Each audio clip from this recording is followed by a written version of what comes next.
talata, mga kapatid. Ganito pang mababasa po natin. Hindi sa nakamtan ko na ang mga bagay na ito. Hindi rin sa ako'y ganap na, ngunit sinisikap kong makamtan ang gantimpala sapagkat ito ang dahilan kung bakit ako tinawag ni Kristo Jesus. Mga kapatid, hindi ko pinapalagay na nakamit ko na ito. Ngunit isang bagay ang ginagawa ko, habang nililimot ko ang nakaraan at sinisikap na makarating ang layuning nais kong makamtan. Nagpupunyagi ako patungo sa hangganan upang makamtan ang gantimpala ng pagkatawag sa akin ng Diyos sa pamamagitan ni Kristo Jesus, ang buhay na hantong sa langit. Tayo pong lahat ay saglit po na manalangin.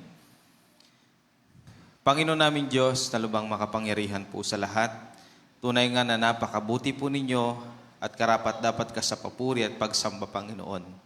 At sa pagkakataon pong ito, Ama, sa amin pong pagpapatuloy, ikaw namang kumilos sa bawat isa po sa amin.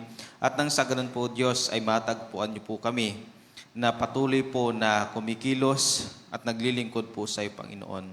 At sa umaga pong ito, Ama, dalangin po namin sa mga kapatiran po namin na papunta pa lamang po dito. Ikaw na awawang siyang mag-ingat at gumabay po sa kanila. At nang sa ganun ay makasama po namin ang bawat isa sa araw po na ito. Ito na lamang pong aming dalangin sa tulong at gabay ng Banal na Espiritu sa matamis at makapangyarihan na pangalan lamang ng aming Panginoong Hesus sa tagapagligtas. Amen.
Isang mapagpalang umaga po sa ating lahat.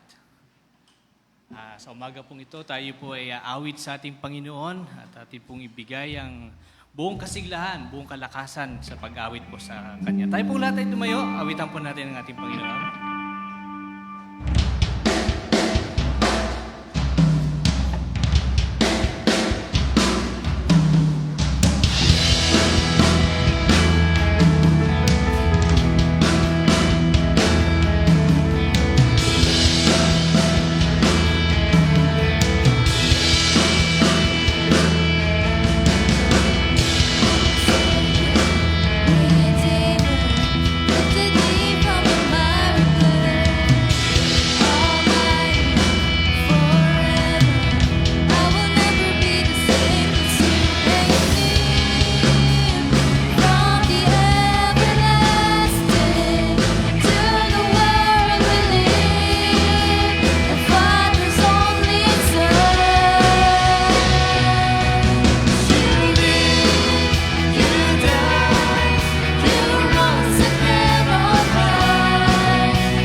Diyos na lubhang makapangyarihan sa lahat. Ama, maraming salamat po sa buhay at kalakasan na muli po ninyong ipinagkaloob sa bawat isa sa amin, Panginoon. Maraming salamat din po sa mga blessings po na patuloy niyo pong ipinagkakaloob sa aming buhay, Panginoon. Maraming salamat din po sa pag-iingat at paggabay niyo po sa amin sa aming pang-araw-araw na buhay, Panginoon. Sa aming pagpapatuloy sa umagang ito, Panginoon, naway buksan niyo po ang aming mga puso't isipan ng sa gayon ay maisa puso't maisa buhay po namin ang bawat salitang aming mapapakinggan, Panginoon. At gayon din po, God, ay dinadalangin po namin na ang mga plano po namin sa buhay ay naway inyo po itong gabayan upang ang mga plano nyo lamang po ang siyang lumapat sa buhay ng bawat isa, Panginoon. At sa gayon, Lord, kayo po ay mapapurihan pa namin, Panginoon. At sa aming pagkikinig din ng inyong salita, Panginoon, ay gabayan niyo po kami sa aming pakikinig, Panginoon, upang ang mga salitang po na mapapakinggan po namin ay maibahagi pa namin, Panginoon. Muli, God, humihingi po kami ng kapatawaran sa aming mga nagagawang pagkakasala, sa salita man po, sa pag-iisip at lalong-lalo na po sa gawa, Panginoon. Ito po ang aming sinasama at dinadalangin sa matamis at makapangyarihang pangalan ni Jesus. Amen.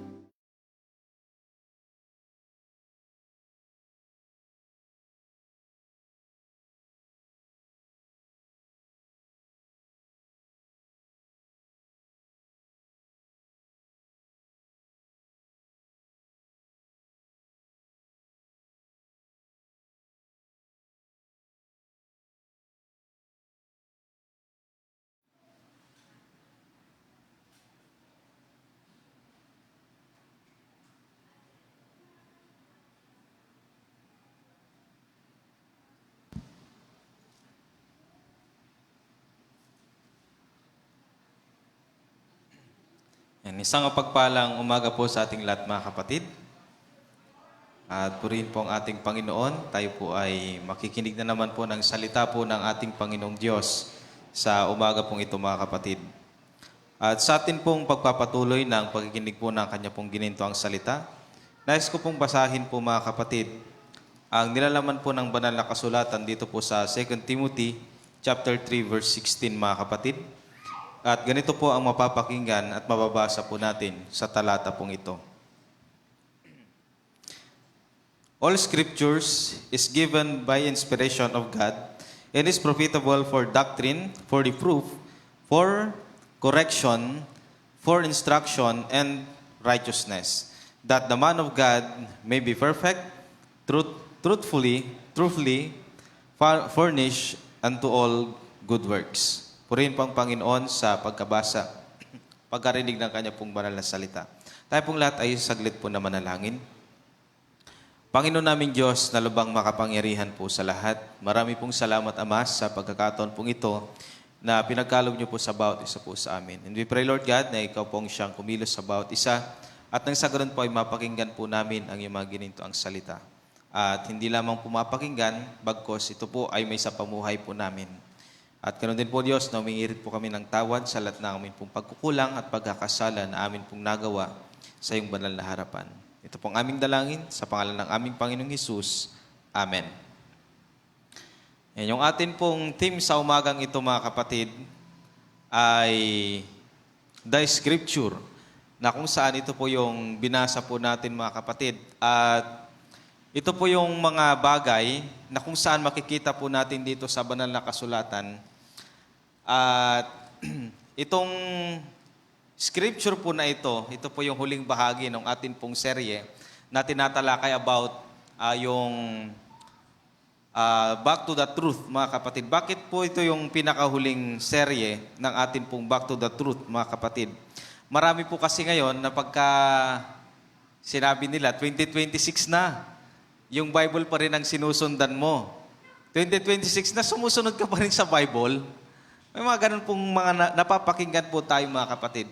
Ang tanong ko po sa umaga pong ito, nagbabago ba ng standard ang Diyos pagdating po sa way of living po ng isang tao, mga kapatid?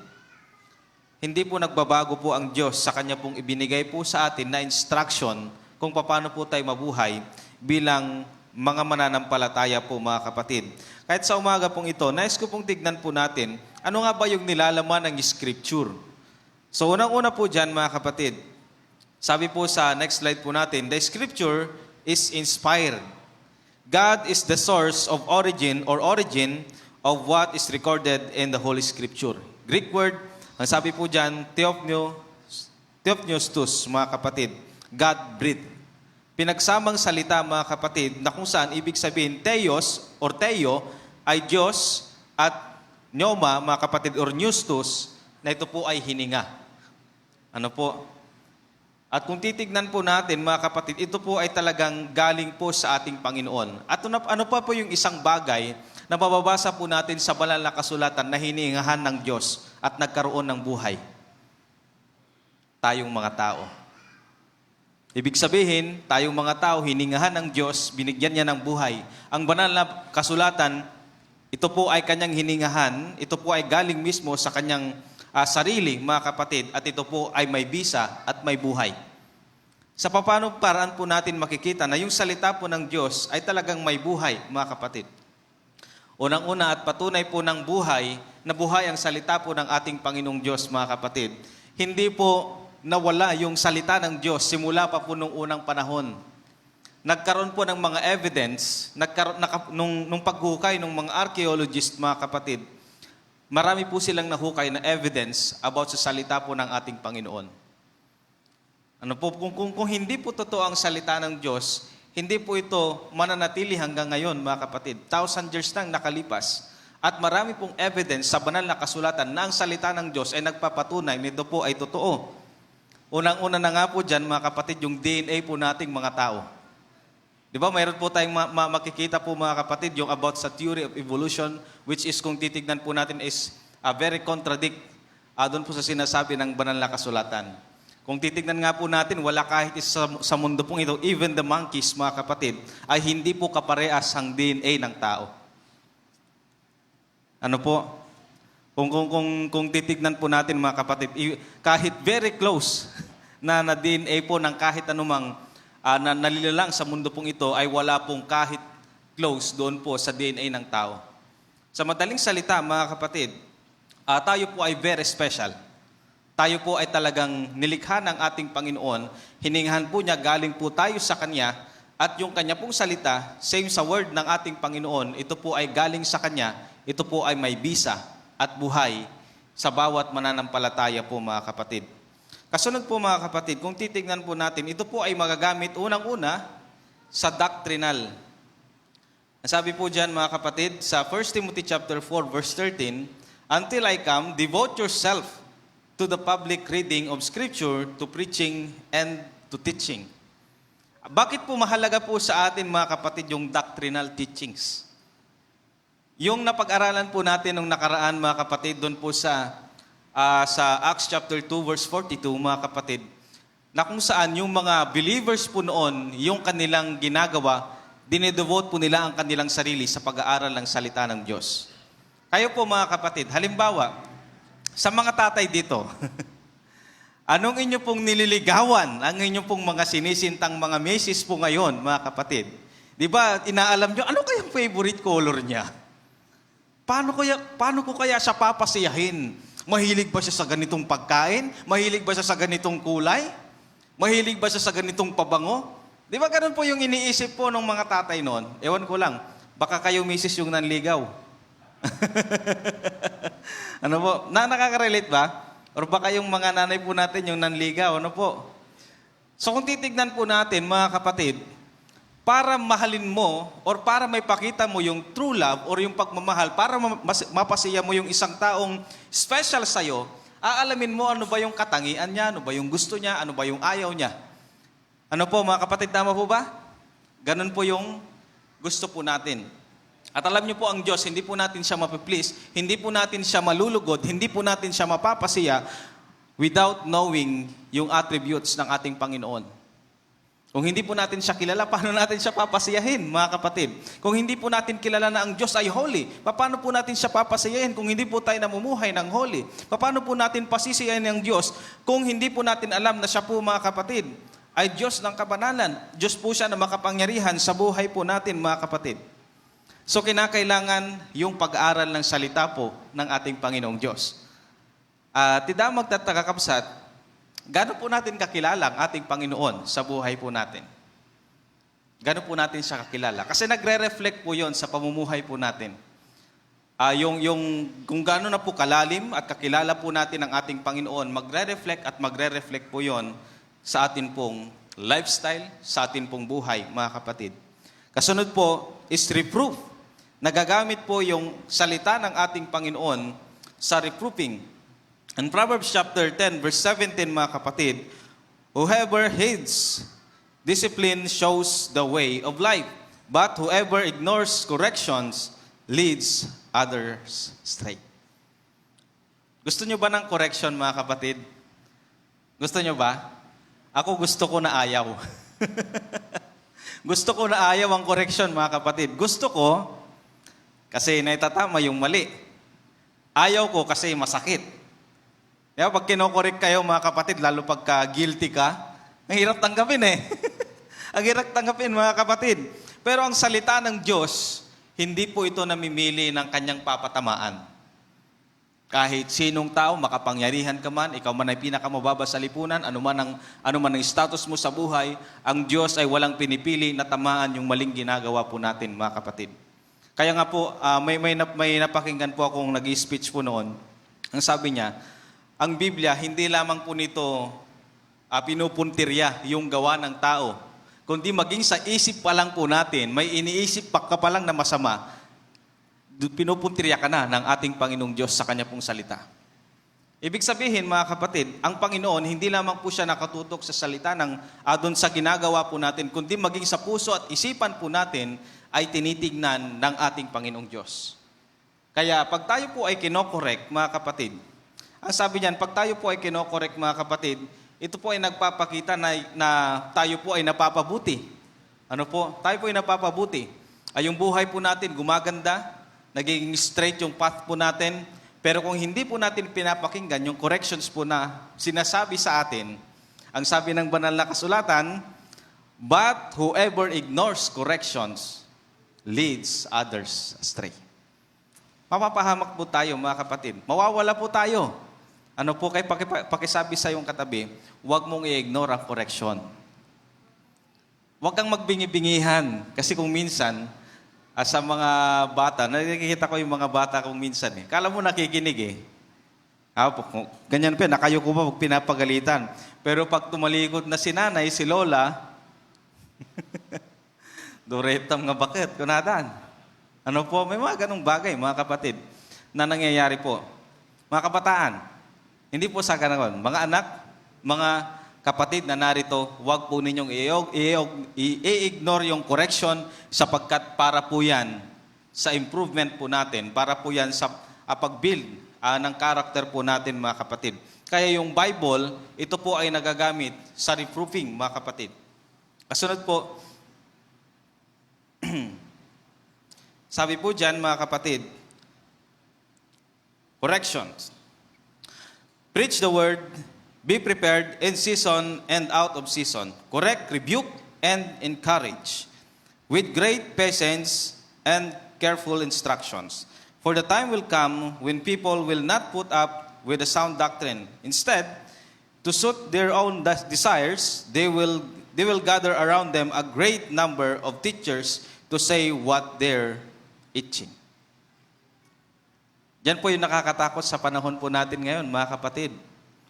Kumbaga gusto po natin yung mapapaplease yung tenga po natin. Ay, galing nung pastor na yun. Laging pinipreach about lang sa wealth, about lang sa prosperity, about lang sa happiness. Doon na tayo pumunta kasi hindi nagpipreach yun ng kasalanan. Ganun ba, mga kapatid? Marami pong mga tao ayaw pumunta sa church kasi nga po nare-rebuke yung kanilang kasalanan. Ayaw nilang pumunta ng church, mga kapatid, kasi nga po napipil po nila na sila po ay tinutuwid ng ating Panginoon. Napipil po nila na sila po ay guilty. Mga kapatid, pag tayo po napipil po natin na tayo po ay guilty, ito po yung sasabihin ko, mas talo po tayong lumapit sa Diyos. Kasi pag na-feel mo na guilty ka, ibig sabihin, nararamdaman mong kinokorek ka ng Diyos. nararamdaman mong tinutuwid ka ng Diyos, mga kapatid. Kagaya nung binanggit po natin kanina, parang same po sila nung binabanggit po natin ngayon, mga kapatid, na about correction and discipline. Dinidisiplina po tayo ng ating Panginoon. Kino-correct po tayo ng ating Panginoon sa mali po nating ginagawa. Even the Israelites, mga kapatid, ay na-experience po yung bagay po na yan. Kasi nga po, matigas yung kanilang ulo, mga kapatid. Ano po yung nangyari? Inalaw po sila ng Diyos na makaranas po ng paghihirap, mga kapatid, para malaman po nila yung masama po nilang ginagawa. At marami pong mga tao ngayon, mga kapatid, ang takot po sa bagay po na ito. Kasi nga po kung titignan po natin, mga kapatid, lalo po sa panahon natin ngayon, parang nagiging liberated na po yung culture po natin dito sa Pilipinas. Napansin niyo po yan, mga kapatid. May napakinggan nga po ako doon sa yung kagaya nung sinabi ko kanina, 2026 na, naniniwala ka pa rin sa Bible. Pero yung malala po doon, 2026 na, naniniwala ka pa rin sa Diyos. Ang lala, ano? 2026 na, naniniwala ka pa rin sa Diyos, mga kapatid. At marami pong mga tao ang nagtatayo ng iba't ibang mga church, mga kapatid, para lamang magturo ng kasinungalingan. Ng kasalanan, okay lang magkasala ka, tatanggapin ka para ng Diyos, mga kapatid. Lahat naman po tayo makasalanan. Pero kung ayaw mong i-correct, ayaw mong ituwid yung kasalanan mo, mga kapatid, baka may problema. Kasi ang Diyos, mga kapatid, sabi ko nga po kanina, baka hindi po natin ma-please ang ating Panginoon kung hindi po natin siya tunay na kilala. Kagaya nung akin pong sinabi, marami pong pumupunta sa mga iba't ibang tagapangaral, mga kapatid, para lamang yung mapakinggan po nila ay yung gusto po nilang mapakinggan lang. Tandaan po natin, maski ang Biblia, kung babasahin po natin ang banal na kasulatan, hindi po ginawa ang Biblia para i-please ka. Hindi po binigay ng Diyos ang banal na kasulatan para i-please ang bawat isa po sa atin. Of course, ito po ay binigay po sa atin ng ating Panginoon para mapalakas ang pananampalataya po natin. Pero ang isa, sa hindi po alam ng maraming tao, ang Biblia ay binigay ng Diyos to instruct ang bawat isa po sa atin kung paano po natin ipiplease ang Diyos. At ang sabi niya nga dito, mga kapatid, yung paalala ni Apostol Pablo kay Timothy, preach the word, be prepared in season and out of season. Correct, rebuke, and encourage with great patience and careful instruction. Ang sabi niya po dito sa verse 3, ito po yung nakakatakot ngayon, mga kapatid. For the time will come when people will not put up with the sound doctrine. Darating po yung araw, marami na pong mga tao hindi na po makikinig sa totoong aral ng salita ng Diyos. Kagaya po ngayon, mga kapatid, ang gusto na lamang po ng maraming tao ngayon is about prosperity, about wealth, about healing, about miracles, mga kapatid. But how about yung rebuke sa mga kasalanan po natin, mga kapatid? Baka naman sinasabi natin, okay naman ako ni Lord, okay nga yung buhay ko eh. Hindi mo masasabi. Hanggat may dala-dala po tayong hindi magandang ginagawa po natin, mga kapatid, ay wala po tayong, hindi po natin masasabi na tayo po ay mayroon po tayong maayos na relationship sa ating Panginoong Diyos, mga kapatid. Kaya po ito po yung ginagawa po ng marami po ngayon, hinahanap po nila kung saan po sila mag-fit. Huwag po nating hanapin kung saan po tayo mag-fit or kung saan po tayo nababagay. Hanapin po natin yung identity po natin at yung identity po natin ay nasa Diyos lamang, mga kapatid. Kaya ang sabi po dyan, they will gather around them a great number of teachers to say what they're teaching. Kung ano lamang po yung gusto nilang mapakinggan. Kung dumating po yung panahon, mga kapatid, na parang nagsasawa na po tayo, puro mo't kasjitiyad adal ni pastoran, aganad ka kakabsat. Mag-ingat po tayo. Baka yung puso po natin ay dinideceive na po ni Satan, mga kapatid, para hindi po tayo makinig ng salita po ng ating Panginoon. Kasunod po is instruction for righteousness. Sabi po sa kasunod na slide po natin, in 1 Peter chapter 1, verse 15 to 16, but just as he who called you is holy, so be holy in all you do. For it is written, be holy because I am holy. Yan po yung isa sa mga katangian ng ating Panginoon, na kung saan marami po ang nakakalimot pagdating sa bagay po na yan. Ang Diyos ay matuwid, ang Diyos na tumawag po sa atin ay matuwid, kaya dapat din tayong mamuhay ng matuwid, mga kapatid. So kung minsan, ito po yung medyo mahirap na gawin. Lalo pag kasama mo yung mga barkada mo, mga kaibigan mo, mga amiga, amigo, chismis dito, chismis di dyan. Ano po, mamaya-maya, iba na yung naibalita mo. So hindi na tayo nagiging righteous, mga kapatid. At ang ating Panginoon, ang banal na kasulatan, tinuturuan po tayo not to be perfect. Hindi para maging perpekto, kahit dahil hindi naman po natin kayang maging perpekto. Pero tinuturuan po tayo ng banal na kasulatan na maging matuwid sa harapan ng Diyos. Tandaan po natin, mga kapatid, na isa sa mga bagay na gusto ng Diyos sa atin ay yung pagiging matuwid na pamumuhay. Remember si Abraham, mga kapatid, bakit po siya kinalugdan ng Diyos? Dahil po namuhay siya ng matuwid. Doon po sa Hebrews chapter 11, mga kapatid, binanggit po doon yung mga heroes of faith. Na kung saan, yung mga tao pong yun, bakit po sila itinuring na mga heroes of faith? Dahil sa pamumuhay po nila ng matuwid sa harapan ng ating Panginoon. They're not perfect, pero sila po ay nagsikap na mamuhay ng matuwid. Para malugod po nila ang Diyos, hindi para malugod ang tao. Kasi marami po, just like the Pharisees, mga kapatid, namumuhay lang po sila ng matuwid para purihin sila ng tao. Ay, si brother, ang bait-bait mo naman. Ay, syempre. Ganun eh. Pagka tayo po ay namumuhay lang ng matuwid o nagpapakabait po tayo para masabi ng ibang tao, ang tuwid-tuwid mo naman, brother, ang bait-bait mo naman. Tapos tayo naman, gustong-gusto natin, ay, syempre, mabait ako eh. Hindi ganoon ang tunay na pagiging matuwid, mga kapatid. Kundi tayo po ay nagiging matuwid at nagpapakabuti dahil ang Diyos ay mabuti, mga kapatid. Hindi tayo yung nagpapakabuti dahil alam nating pupurihin tayo ng tao. Nagpapakabuti tayo dahil alam natin na ang Diyos na tumawag po sa atin ay napakabuti, mga kapatid. Kaya sabi diyan, sa binasa po natin, be holy because God who called you is holy. Ang Diyos na tumawag po sa atin ay banal, mga kapatid. Kasunod po sa panglimang bahagi at panghuling bahagi po natin, mga kapatid, to prepare His people for good works. Kamusta po yung mga ginagawa po natin, mga kapatid? Sabi po dyan sa verse 17, that the man of God may be perfect, truly, furnished unto all good work. Kung i-rate po natin yung atin pong sarili, excellent ba, mga kapatid? Excellent? Or kakapsat? Kung i-rate po ninyo ang inyong sarili, 1 to 10, pasado nga kakapsat. Sana po ay pumasa po tayo. Ano po? Kasi ang nais ng Diyos sa atin, mga kapatid, yung tayo po ay maihanda sa mga mabubuting mga gawa po natin. Sapagkat yun po yung ini-instruct po sa atin ng banal na kasulatan na kinakailangan ang mga tao ng Diyos, ang mga lingkod ng Diyos, mga kapatid, ay magkaroon ng tunay na paggawa ng mabuti, hindi po napipilitan lang, kundi ito po ay kusang nagagawa po natin.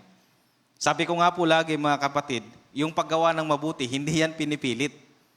Hindi mo kailangang pilitin ang paggawa ng mabuti, kundi kusang magagawa mo yan pag close na close kayo ni Lord. Nainawan po natin, mga kapatid, pag kasi punong-puno ka ng salita ng Panginoon, kahit hindi mo pilitin, kusa mong nagagawa. Kaya ganun po nagwo-work, mga kapatid, yung scripture, yung salita ng ating Panginoon. Kaya buhay ang salita ng Diyos eh. Kasi pag isinapuso po natin ito, mga kapatid, hindi po natin namamalayan, binabago po tayo ng salita ng ating Panginoong Diyos, mga kapatid. Sa atin pong pagtatapos, sabi po sa conclusion po natin, let us abide in the truth and live in accordance to the Holy Spirit or to the Holy Scripture, mga kapatid. Nawa po, wag po natin kakalimutan ang Scripture, mga kapatid. Maski 2026 na ngayon, maski abutin pa yan ng ilang 1,000 years, million years, mga kapatid, the word of God, mga kapatid, ang salita ng Diyos, hindi po ito nagbabago. Ang standard ng Diyos ay hindi po nagbabago. Ang gusto ng Diyos ay hindi po nagbabago, mga kapatid. Ay sana, wag po tayong makiuso, kundi tayo ang magpauso ng tunay na pamumuhay ng isang Kristiyano. Tayo pong lahat ay manalangin. Ama namin Diyos na lubhang makapangyarihan po sa lahat, marami pong salamat, Ama, sa pagkakataon pong ito. Sa mga gininto ang salita mo na amin pong napakinggan sa umaga pong ito. Tunay nga, Panginoon, na ang iyong mga salita ay buhay sa bawat isa po sa amin. Alam po namin naman na marami pong pagkakataon na kami po ay nagkakamali, nagkakasala po kami, Panginoon. Ngunit salamat po sa iyong mga salita na nagtuturo po sa amin, nagtutuwid po sa amin, nagdidisiplina po sa amin, Panginoon, upang kami po ay makapamuhay ng wasto sa iyong banal na harapan. And we pray, Lord God, sa umaga pong ito na ikaw pong siyang mag-bless sa mga salita na amin pong napakinggan. Nang sa ganun po, Panginoon, kami po ay makapamuhay ng tama, makapamuhay po kami ng matuwid sa iyong banal na harapan. Patawad rin po, Ama, sa lahat ng amin pong pagkukulang at pagkakasala na amin pong nagawa sa iyong banal na harapan. Ito pong aming dalangin sa pangalan ng aming Panginoong Hesus. Amen.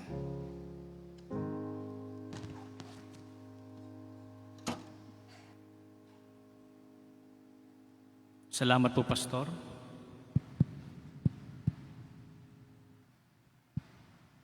Salamat po, Pastor, Salamat po, Pastor, sa napakaganda mensahe. Tayo pong lahat ay tumayo para po sa ating Lord's Supper.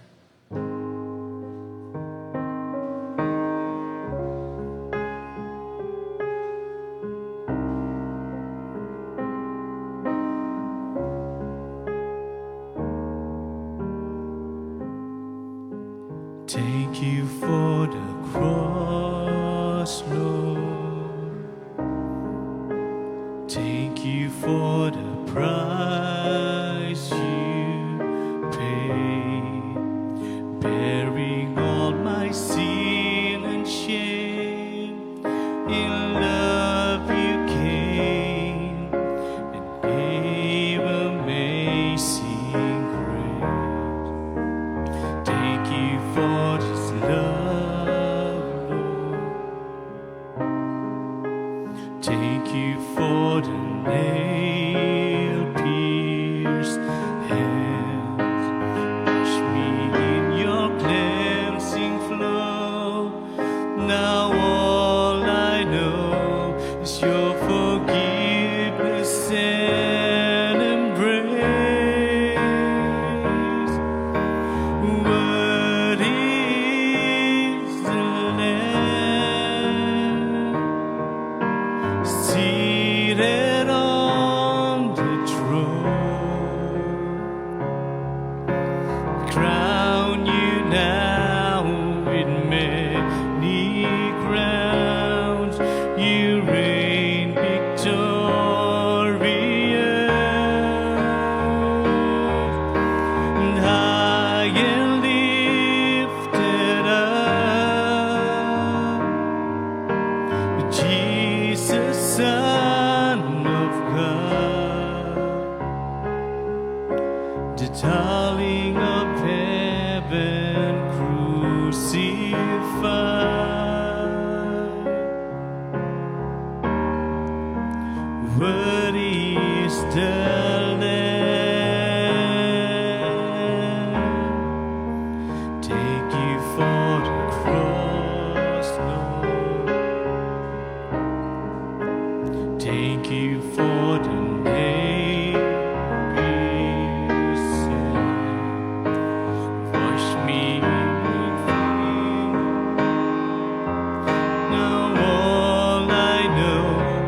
the Lamb? Worthy is the Lamb.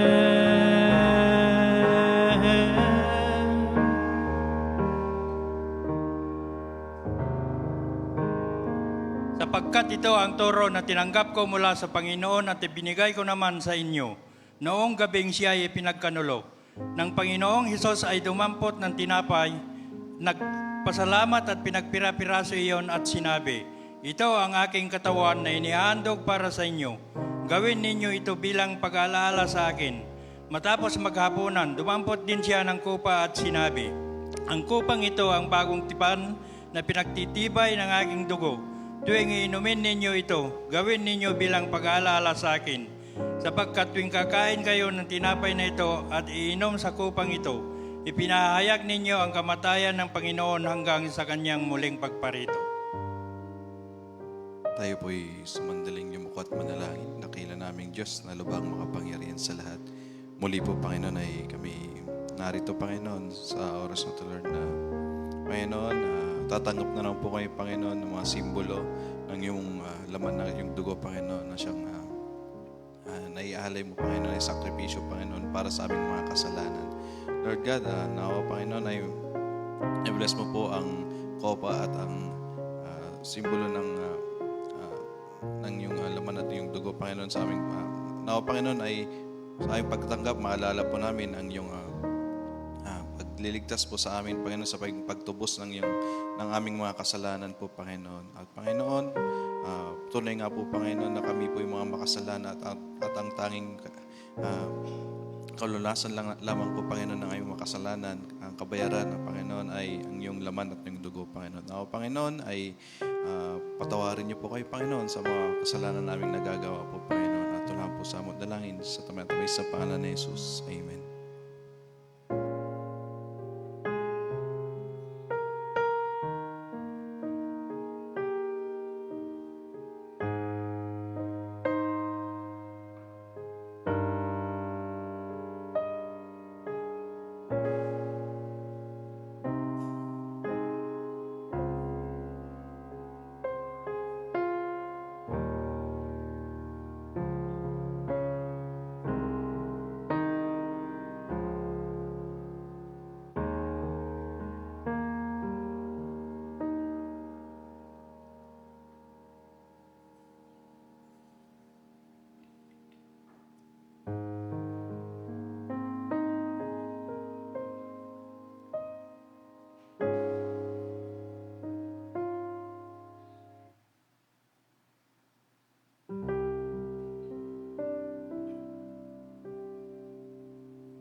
dadako naman po tayo sa ating pagbibigay at ang offertory challenge po natin.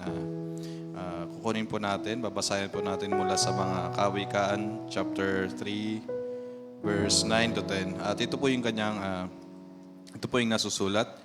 Parangalin mo ang Panginoon ng iyong tinatangkilik at ng mga unang bunga ng lahat mong ani. Sa gayoy mapupuno ang iyong mga kamalig na sagana at ang iyong mga alilisan ay aapawan ng bagong alak. Tayo pong natay magbigay.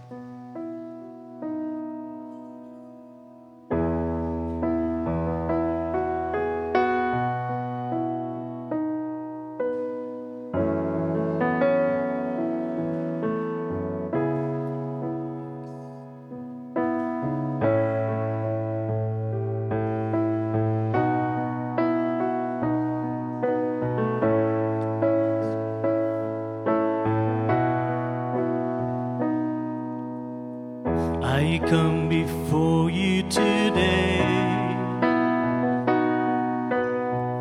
and there's just one thing that I want to say. Thank you, Lord.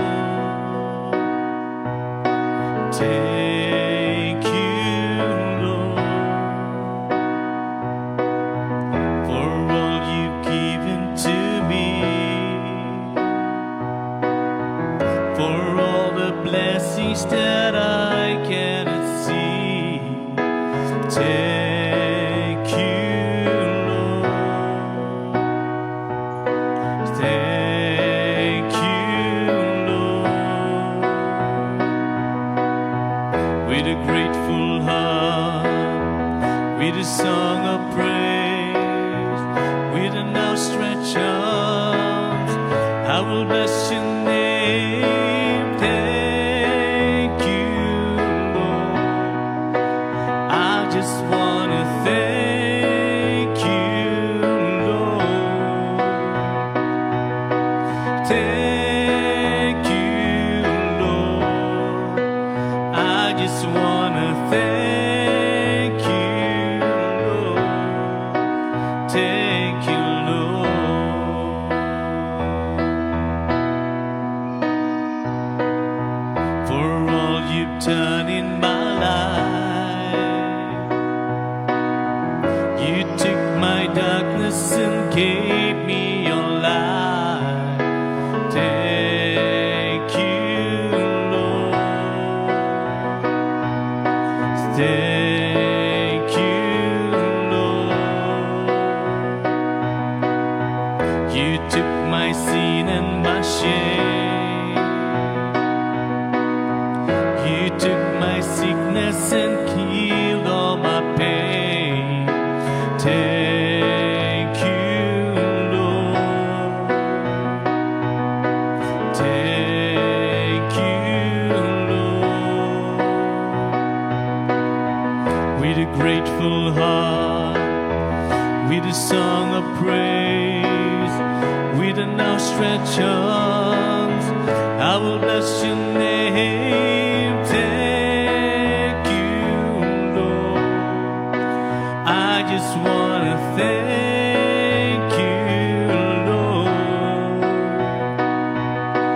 Thank you, Lord.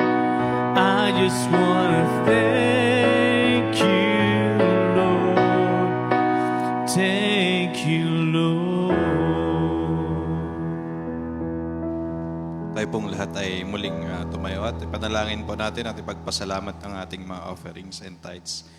Muli po, Panginoon, ay pinapapurihan ka po namin at pinapasalamatan sa umagang ito, Lord, sa mga pagpapala mong patuloy mong binibigay po sa bawat isa po, Panginoon. At nawa, Panginoon, ang offering and tithes po na ito, Panginoon, ay pagpalain mo upang magamit po namin sa iyong kaparaanan, Panginoon. Pagpalain mo, Panginoon, ang mga taong mga lingkod mo, Panginoon, na nag-iisip, Panginoon, kung saan ito dadalhin, Panginoon, upang magamit lamang po namin para sa iyong kapurihan po, Panginoon. At nawa, Panginoon, madami po itong maabot ng mga tao na makakilala sa iyo, Panginoon. At mabless din po, Panginoon, mabless, Panginoon, sa kanilang buhay, Panginoon. At Lord God, patuloy niyo pong pagpalain din po ng Panginoon ang bawat isa, Panginoon, sa amin po, Panginoon, sa aming mga trabaho, sa aming mga negosyo, Panginoon, mga pinagkukuhanan po namin ng mga pangangailangan po namin sa araw-araw po, Panginoon. Pagpalain niyo po ang lahat, Panginoon, ng iyong mga anak dito sa dako ng San Clemente, Panginoon. Ito lang po sa mo dalangin na may pasasalamat sa tanging pangalan mo, Panginoong Hesus. Amen.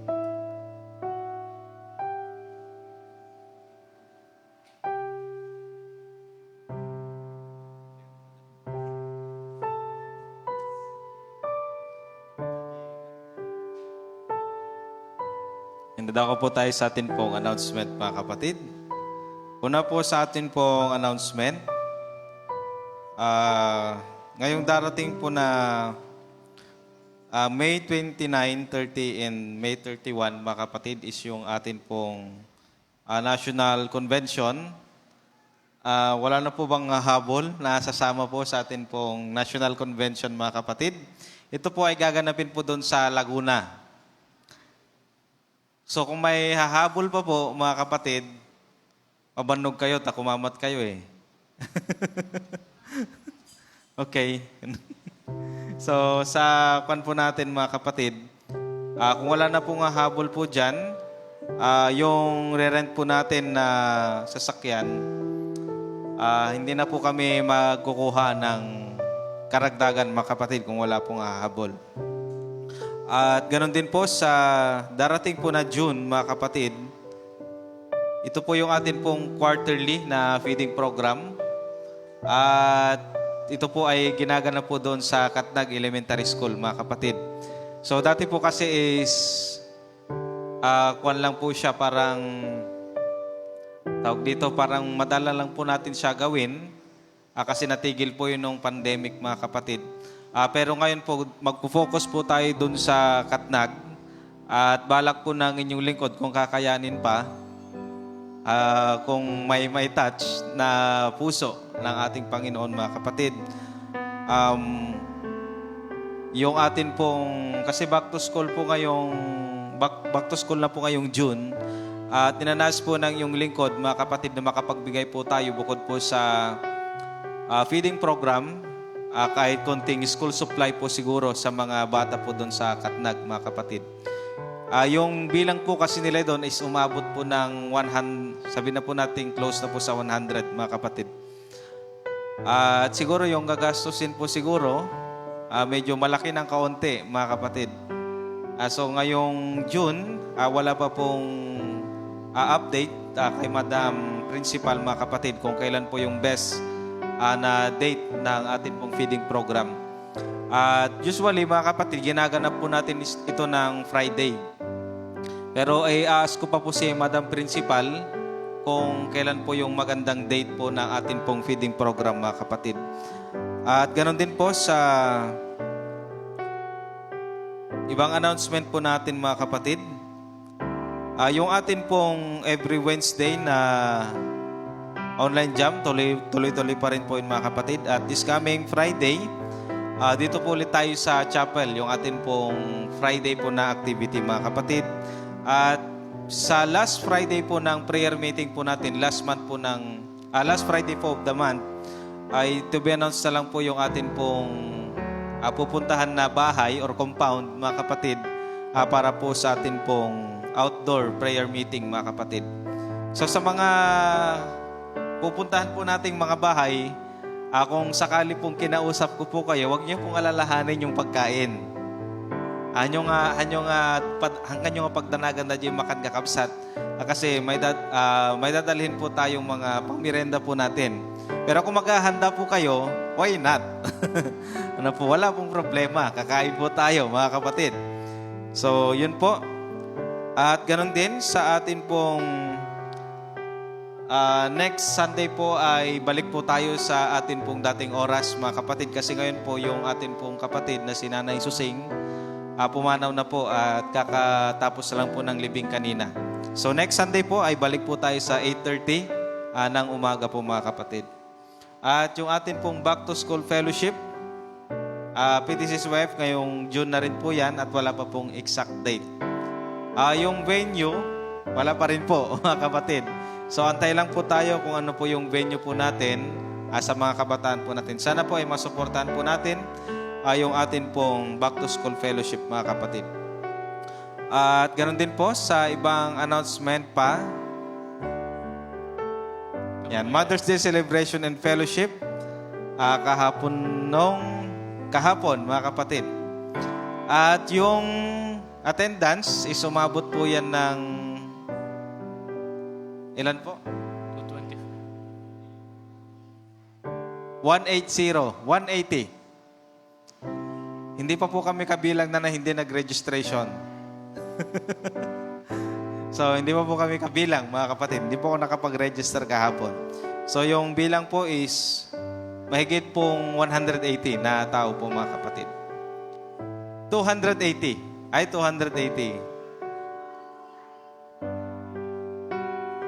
200 plus. Yun. Kaya mahigit 180. So, yun po, mga kapatid. 200 plus ay yung atin pong attendance kahapon. So, purihin po ang ating Panginoon. At yan po ay ginagana po ng quarterly sa mga kababayan po natin. Sana po ay makattend po kayo next time po, mga kapatid. At bukod po sa mga na-announce po natin, may karagdagan pa po, mga kapatid.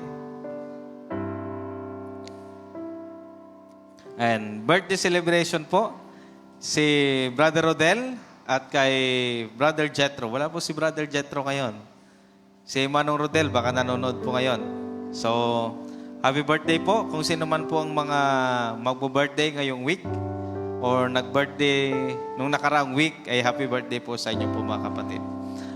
At ganun din po, welcome din po ulit kay Brother Sander, tsaka kay Brother Jasper, mga kapatid. Mga anak po ni Brother Mark. Yan po, welcome po ulit dito sa church po natin, kapatid. So yun po, at kinagagalak po namin na muli kayong makasama dito sa church, dito po sa San Clemente. So, wala na po tayong announcement, mga kapatid. Tayo pong lahat ay magsitayo at atin pong batiin ang bawat isa. Ang kailangan ko, pag-ibig mo, O Diyos, sa buhay kong ito. Ang kagalakan mo, kalakasan ko, ikaw ang nais ko. Ikaw lamang ang pupurihin, ang pangalan mo'y dadakilain. Wala na sa'yo'y may hahambing, ang awit ko'y iyong dinggin. Langit ang aking nadarama, sa tuwing kapiling ka, ang puso ko'y sumisigla. Kapag sa'yo'y sumasama, langit ang aking nadarama. Sa tuwing kapiling ka, ang puso ko'y sumisigla.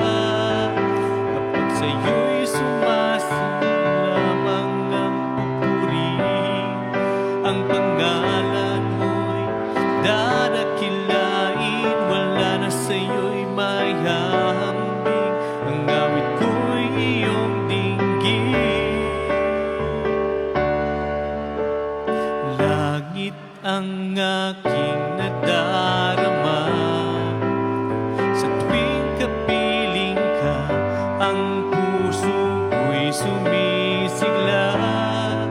Kapag sa'yo'y sumasama, langit ang aking darama. Sa tuwing kapiling ka, ang puso ko'y sumisigla. Kapag sa'yo'y sumasamba. Tayo pong lahat ay manalangin, mga kapatid. Panginoon naming Diyos na lubang makapangyarihan po sa lahat, marami pong salamat, Ama, sa natapos po naming pananambahan sa araw po na ito. Salamat po, Diyos, sa mga kapatid na nakasama po namin. Salamat din po, Panginoon, sa mga kapatiran from other churches na kung saan ay nakapiling po namin sa umaga pong ito. Salamat po, Panginoon, sa amin pong mga guests At ganoon din po Diyos, salamat po Panginoon sa iyong mga salita na kung saan ay babaunin na naman po namin sa amin pong pagpapatuloy at pag-uwi sa amin pong mga tahanan, Panginoon. Patuloy na ikaw ang siyang manguna po sa amin at nawa ay maghari po sa bawat isa ang kapayapaan at ganoon din po Panginoon na sa amin pong mga tahanan ay nandun po palagi ang iyong presensya. Ganoon din po Diyos na patuloy din po naming dinadalangin ang patuloy na kagalingan ni Manang Jovi o Diyos. Patuloy niyo pong ipagkaloob po sa Kanya ang kalakasan, ang katatagan po ng Kanyang loob, Panginoon. At ganoon din po Diyos, higit po sa lahat, ang iyong patuloy na pangunguna po sa Kanya, ang siyang magpapalakas po sa Kanya, Panginoon, upang Kanya pong mapagtagumpayan ang Kanya pong karamdaman, Panginoon. Ganoon din po Diyos, sa mga kapatiran po namin na may mga sakit, Panginoon, sa pagkakataon pong ito, we pray, Lord God, na ikaw pong siyang mag-heal sa kanila pong mga sakit at nang sa ganun po sa mga susunod na mga pagsamba ay makapiling po namin sila, Panginoon. Ganun din po Diyos, patuloy din po naming dalangin ang safe na pagpunta ng kapatid po na Peds, Panginoon, sa kanila pong ibang bansa, Panginoon, na kanya pong pupuntahan. Lord God, sa kanila pong biyahe, ikaw pong siyang mag-ingat at nang sa ganun po ay matiwasay po silang makarating doon po sa ibang bansa, Panginoon. Sa amin pong pag-uwi, ingatan niyo po kami at nang sa ganun po ay maayos po kaming makarating sa amin pong mga tahanan. Ito pong aming dalangin sa pangalan ng aming Panginoong Hesus sa tagapagligtas. Amen.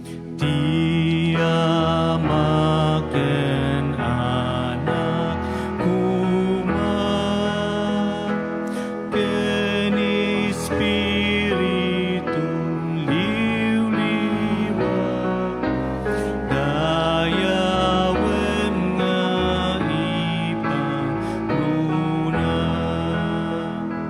di langit ken ti daga.